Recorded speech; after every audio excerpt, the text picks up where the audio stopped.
Quel dosage de nicotine est conseillé en fonction de votre situation? Tout d'abord, la cigarette électronique est un dispositif ressemblant à la cigarette classique. Elle vous permet d'inhaler de la fumée aromatisée, qui peut contenir de la nicotine, qui est également présente dans la cigarette classique. Dans le cas échéant, vous inhalez alors une quantité donnée de cette substance que vous prenez de la cigarette électronique ou d'une cigarette classique. Cependant, vous consommez une certaine dose de nicotine selon le nombre de cigarettes que vous fumez par jour. Découvrez ici tout ce qu'il faut savoir sur la nicotine et son dosage pour bien débuter avec les cigarettes. De quoi est composé votre liquide? L'e-liquide est la substance versée dans la cigarette électronique pour vous permettre d'inhaler de la fumée. Ainsi, cette substance est généralement composée de propylène-glycol, le PG, et de la glycérine végétale, appelée GV. Elle est aussi constituée de la nicotine, des arômes, de l'alcool et de l'eau. En réalité, le propylène-glycol est une substance liquide incolore, un peu visqueuse et volatile, qui est habituellement inodore. C'est aussi une substance hygroscopique, autrement dit, elle absorbe l'humidité présente dans l'air. Pour la glycérine végétale, c'est également une substance liquide, inodore et visqueuse. Elle est souvent utilisée pour la préparation de certains composés pharmaceutiques tels que les hydratants, les suppositoires ou les sirops contre la toux. Ensuite, il y a les arômes qui s'avèrent indispensables pour la composition du e-liquide.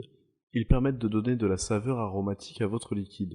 Cependant, il existe sous deux formes, à savoir les arômes alimentaires et naturels. Pour composer un e-liquide avec finesse, on utilise généralement les arômes naturels. Enfin, il y a la nicotine qui détermine votre dépendance à la cigarette. Quel est le matériel nécessaire? En dehors des substances précédentes, vous aurez besoin d'un ensemble de matériel pour faire un e-liquide. Pour commencer, nombreux sont les spécialistes qui vous conseilleront d'acheter divers flacons. Ceux-ci vous seront utiles pour réaliser vos différents mélanges. Par la suite, vous devez acheter des seringues. Avec des seringues, vous aurez la possibilité de faire vos différents prélèvements.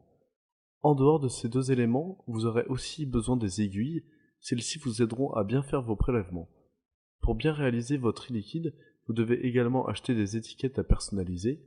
Celles-ci vous aideront à bien identifier vos liquides. Enfin, pour votre protection, vous devez avoir des gants, un cache-nez, des lunettes de protection et si possible une combinaison. Comment bien le doser si vous le faites vous-même? Le propylène-glycol et la glycérine végétale ne sont pas habituellement dosés de la même manière dans un e-liquide.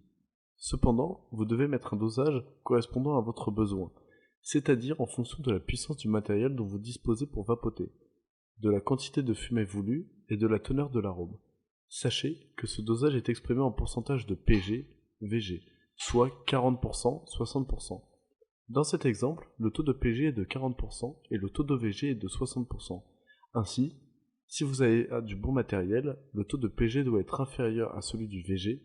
Par contre, vous devez opter pour un dosage de PG supérieur à celui de VG. Quand vous disposez d'un matériel moins puissant, lorsque vous ne respectez pas ces doses, vous risquez de nuire à la résistance de votre cléromiseur.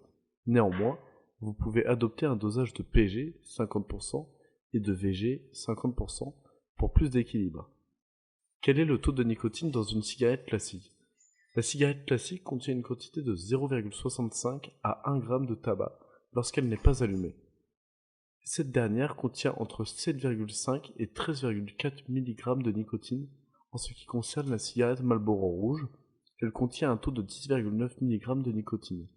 Le taux de nicotine dans une cigarette est alors de 10,2 mg en moyenne. Toutefois, le taux le plus élevé constaté dans une cigarette classique est de 19,2 mg. Néanmoins, il faut savoir qu'une cigarette classique produit un peu moins de nicotine dans la bouche du fumeur. Cela est dû au contrôle que ce dernier détient sur la grande quantité de nicotine qu'il consomme. À savoir sur la nicotine. La nicotine est l'une des substances les plus importantes contenues dans une cigarette. C'est elle qui constitue la base de l'addiction de certaines personnes. C'est le cas chez les gros fumeurs qui ne s'en lassent plus. C'est cette substance qui est à l'origine des maladies causées par la cigarette classique. Avec une e-cigarette, quand vous en consommez à fort dosage, la nicotine peut jouer le rôle de calmant. Par contre, quand vous en prenez une petite dose, elle joue le rôle de stimulant. Aussi, la nicotine est la substance responsable du hit pendant que vous fumez une cigarette électronique. Cependant, lorsque votre e-cigarette a une grosse teneur en nicotine, le hit est plus accentué. Qu'est-ce que le hit? Le hit ou heat throat est une sensation que vous ressentez dans la gorge quand vous fumez une e-cigarette. Vous avez cette sensation précisément lors de l'inhalation de la vapeur, cela ressemble à une sorte de raclement ou de picotement dans la gorge. Toutefois, cela peut vous pousser à tousser lorsque le hit est assez fort. En réalité, il se produit au moment même où vous tirez votre cigarette électronique. Par contre, vous ressentez cette même sensation pour une cigarette classique quand vous inhalez la fumée. Cela peut même avoir un effet d'irritation au niveau de la gorge. Ça peut même se faire ressentir au niveau de votre nez. Comment faire en sorte qu'il soit intense? Le hit est une sensation que vous pouvez amplifier. En effet, il peut être intensifié ou amplifié grâce à la teneur en nicotine de votre cigarette. De façon générale, c'est la nicotine qui influence la sensation du hit. Néanmoins, vous devez éviter d'avoir une sensation assez prononcée afin de ne pas trop tousser. Par contre, si le hit est assez faible, vous pouvez avoir du manque. Cependant, il est possible que vous achetiez une résistance de non d'un ohm pour intensifier le hit sans augmenter le taux de nicotine. En réalité, la vapeur dégagée par une e-cigarette est assez chaude.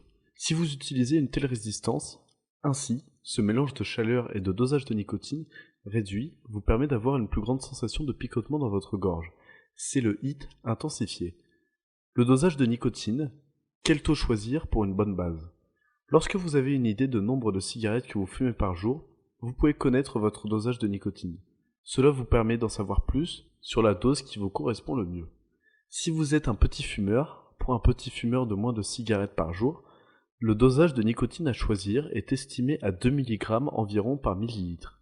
C'est un dosage qui convient aux personnes qui fument moins. Avec ce dosage, vous n'aurez pas la gorge irritée, surtout dans le cas où vous faites usage d'une résistance de moins d'un ohm. Si vous êtes un fumeur moyen, pour un fumeur moyen de 10 cigarettes par jour, le dosage en nicotine à choisir est de 4 mg par millilitre. C'est le dosage qui est souvent retrouvé dans les e-liquides sur le marché. Par contre, vous devez choisir un dosage de 11 mg par millilitre pour un fumeur de 19 cigarettes par jour. Ainsi, c'est le dosage idéal pour les fumeurs réguliers qui veulent réduire leur addiction. Si vous êtes un gros fumeur, pour un gros fumeur de plus de 19 cigarettes par jour, vous devez choisir un dosage de nicotine de 18 mg par millilitre. Ce taux correspond le mieux aux fumeurs qui ont une excellente expérience du vapotage. C'est un dosage adapté aux fumeurs qui désirent passer de la cigarette classique à la cigarette électronique. Comment diminuer progressivement son taux de nicotine? Lorsque vous êtes un gros fumeur ayant envie d'arrêter de fumer, vous devez petit à petit réduire votre taux de nicotine. L'arrêt brusque de la nicotine peut avoir un impact négatif. Cependant, vous pouvez commencer par prendre de la cigarette électronique pour réduire de manière progressive votre taux de nicotine. Toutefois, vous devez penser à la réduction du dosage en nicotine de e-liquide.